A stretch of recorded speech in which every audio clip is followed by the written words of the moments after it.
All right, let's talk about some Browns news, and the most obvious news to talk about when it comes to the Browns is the ongoing legal situation with the Browns quarterback Deshaun Watson. 24 allegations now, two more than what it was when he was traded for.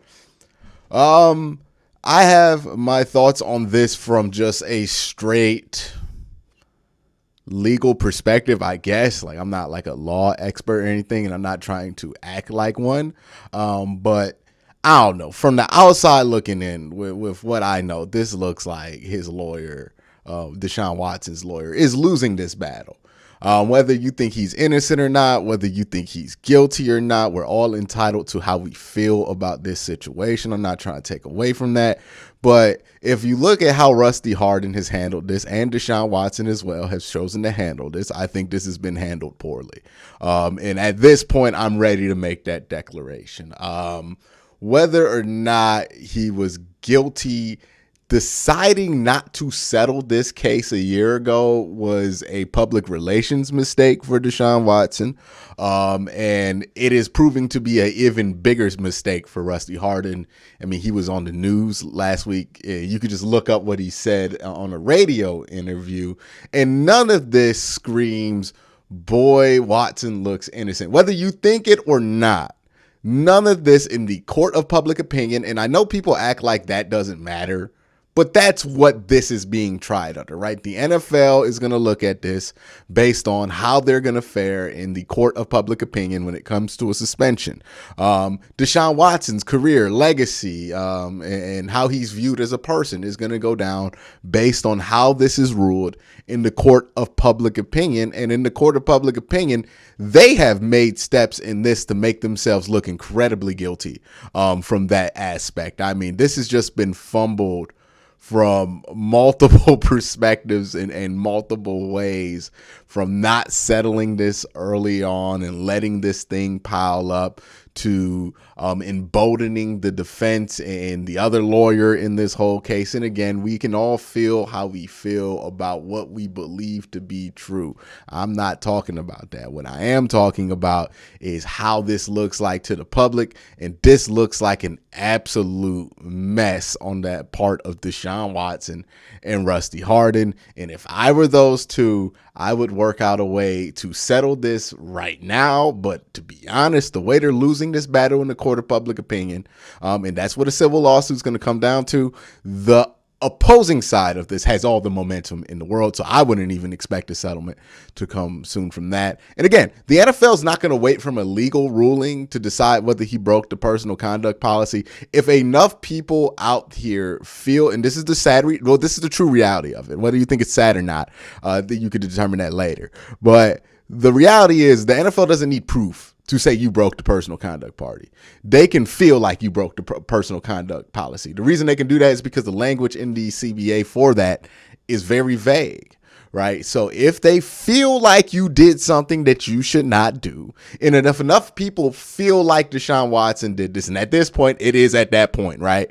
To where enough people feel like Deshaun Watson massively violated the personal conduct policy at mass, right? If we're looking at this from more than just what Browns fans think, if we're looking at this from a wide scope, then they're going to have to put down a punishment. Like, I thought a year suspension was off the table, but the more they let this linger on, the more this continues to play out in the public eye, and the more that Deshaun Watson and Rusty Hardin continue to fumble their public defense of this, the more likely a year-long suspension is to come.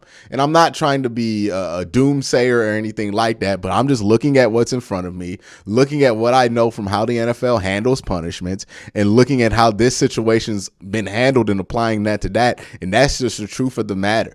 This is not going well for Deshaun Watson. This is definitely not going well for Rusty Hardin. And at this point, man, like, if you're a Browns fan, you better hope that the suspension ruling does not come till September, because if this thing was put out now, he would be suspended for a year, if not more, because this has just been a bad look from the public eye, right? He got that contract. There was an opportunity there. It seemed like where things were quiet, where he could have settled. He did not settle. He decided to continue to fight this to clear his name. And this has done everything but the opposite. I mean, even if he does win the civil case, the damage is done to his reputation and it's not going to be recovered anytime soon. I mean, this is a lifetime worth of damage to your reputation. And that just is what it is. He should have saw that coming, both Rusty and Deshaun, and decided that they would just settle this faster so it doesn't become this. But now this has become a whole big massive deal. So yeah, as far a couple weeks ago, before all of this kind of blew up, I did not think that it would be possible for him to get a year suspension. I thought maybe 4 to 6 games, maybe 8 at the most. Now this reevaluates things, like how badly this has been handled on their part. Reevaluates things. And I'm going to include Deshaun Watson on this. I know a lot of you guys want to throw this on Rusty Hardin, but Deshaun is trusting his public relations image to Rusty Hardin, right? That's why he hired him as a lawyer. So if he's fumbling, you're fumbling too. You know, that's a team right there. The decision to not settle, Deshaun has a say in that, right? And I think he has the loudest say in that. So this has been a fumble in massive proportions by, I think, Deshaun Watson and Rusty Hardin. We'll see how things shake out. Now, the thing with this is that things are going to go up and down with this case. And I think if you're a Browns fan, the reality of this situation is you have to understand that this is not going to go away, even if he gets suspended, even if this gets settled. This is going to be something that's always going to follow him. It's always going to be an asterisk on him. Now, you also get the tremendous player that Deshaun Watson is, but we have seen scandals like this kind of mess up players' greatness in the past, right? Tiger Woods was never the same after that whole scandal with him in the golf cart. We have seen how scandals like this can really hamper a player's ability to kind of lock in and focus on the game and play the same game that they have been. Now, I'm not saying players haven't come through these situations and played well before, but it can be a possibility. So I know we have the tendency in this part of the season to look at things through rose-colored glasses, but I don't think those colored glasses are appropriate right now, because things just don't look good on that front. It doesn't look like it's been handled well. This thing is going down poorly. And I mean, it was going to be hard to win the battle in the public eye anyways, but this is just going down even worse than what people thought of when this whole thing first came down. And I'm interested to know how much of this extra stuff were the Browns aware of when they made that move. Like when they made the trade for him, were they aware that there could be 2 more lawsuits added on? If they were aware, were they aware of the details of those lawsuits? These are questions that won't ever be answered, but should probably soon be answered. And maybe there's a lawsuit towards the Cleveland Browns coming from the victims for giving him money and damages and stuff like that. Like there's always all types of lawsuits that can spawn from these situations that on the surface you might not think make a lot of sense, but legally there's sound arguments. And that's one of them, right? The Browns could face litigation for this. I don't know if that's 100% going to happen, but I've seen crazier things happen in not just the NFL, but in life. So that is kind of what's going on with Watson. If you ask me, what do I think? Do I think I have no idea. I'm going to sit this one out until we get to September and see what this looks like at that point. But as of June 6, 2022, this looks awful for Deshaun Watson, just straight up. I know some people aren't going to be happy with me saying that. I know some people are going to be way too happy for me, way too happy for me saying that, and then like start bringing up Baker Mayfield for out of nowhere. But I'm just looking at this from what's out there, what we can look at. It does not look good for Deshaun Watson. This is a very bad point in time for his public relations image.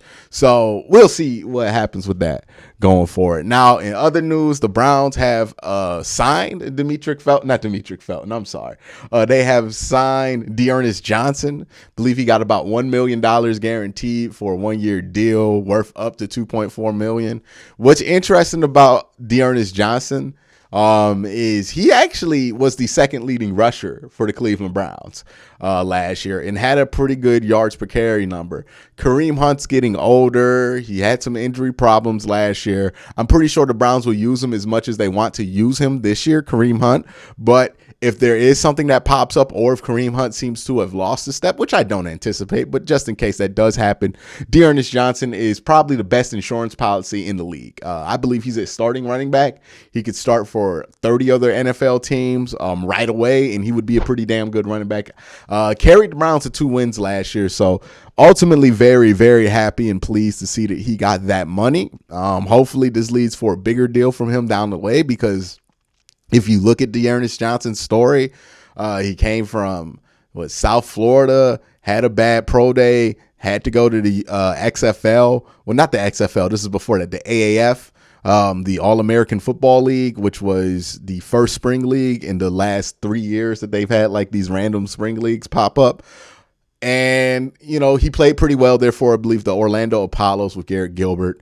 And he got a contract with the Browns. Really didn't do anything in 2019 because he didn't get any opportunities to.